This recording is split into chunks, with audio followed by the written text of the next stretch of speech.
Assalamualaikum warahmatullahi wabarakatuh. Selamat siang. Salam PPG Indonesia. Senyum, salam, sapa, semangat, sukses, surga. Amin.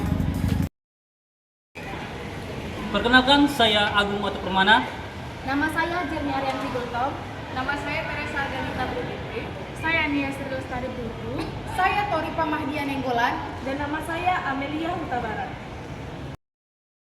Perspektif melihat suatu hal dari sudut pandang yang berbeda. Siswa dapat menjelaskan sisi lain dari sebuah situasi, melihat gambaran besar, melihat asumsi yang mendasari suatu hal dan memberi kritik. Oke, dalam penilaian perspektif itu ada 5 kriteria penilaian. Yang pertama adalah kredibilitas.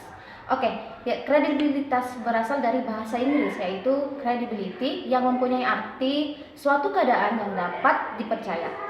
Dalam arti yang luas, kredibilitas memiliki pengertian kesediaan seseorang untuk mempercayai sesuatu yang dilakukan oleh komunikator.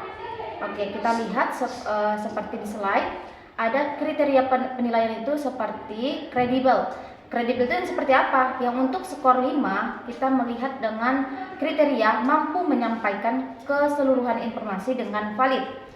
Dan di skor 4 mampu menyampaikan sebagian banyak informasi dengan valid. Begitu dengan skor 3, informasi yang disajikan cukup valid. Yang kedua, informasi yang disampaikan kurang valid. Dan terakhir adalah skor 1, informasi yang disampaikan tidak valid. Sekian. Yang selanjutnya adalah penilaian kedua, yaitu penilaian mengungkapkan. Yang pertama adalah ada kriteria dalam mengungkapkan, yaitu mampu menyampaikan keseluruhan konsep secara kritis, logis, dan memiliki kemampuan bertanya dengan poin 5. Mampu menyampaikan konsep secara kritis, logis, dan memiliki kemampuan bertanya dengan poin 4. Yang ketiga adalah cukup sesuai dalam menyampaikan konsep secara kritis, logis, dan memiliki kemampuan bertanya dengan poin 3. Yang keempat, kurang sesuai dengan menyampaikan keseluruhan konsep secara kritis, logis, dan memiliki kemampuan bertanya dengan poin 2. Yang terakhir adalah tidak sesuai dalam menyampaikan keseluruhan konsep secara kritis, logis, dan memiliki kemampuan bertanya dengan poin 1. Baik, yang ketiga adalah wawasan. Wawasan di sini memiliki arti pandangan seseorang atau yang dalam hal ini adalah siswa terhadap sesuatu berdasarkan apa yang diketahuinya. Dalam rubrik wawasan ini kami memuat ada 5 poin. Untuk penilaian dengan poin 5 yaitu memiliki wawasan yang sangat luas dan membentuk pemikiran yang berdasarkan berbagai sudut pandang. Untuk poin yang keempat yaitu memiliki wawasan yang luas dan membentuk pemikiran yang berdasarkan berbagai sudut pandang. Lalu yang ketiga, untuk poin ketiga, memiliki wawasan yang cukup dalam membentuk pemikiran yang berdasarkan berbagai sudut pandang.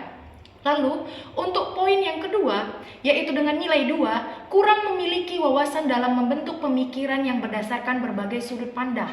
Untuk poin 1, yaitu nilainya 1, tidak memiliki wawasan dalam membentuk pemikiran yang berdasarkan berbagai sudut pandang.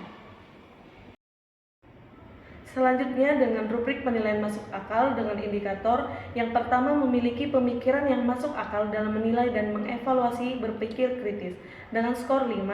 Yang kedua, memiliki pemikiran yang masuk akal dalam menilai dan mengevaluasi dengan skor 4. Ketiga, memiliki pemikiran yang cukup masuk akal dalam menilai dan mengevaluasi dengan skor 3.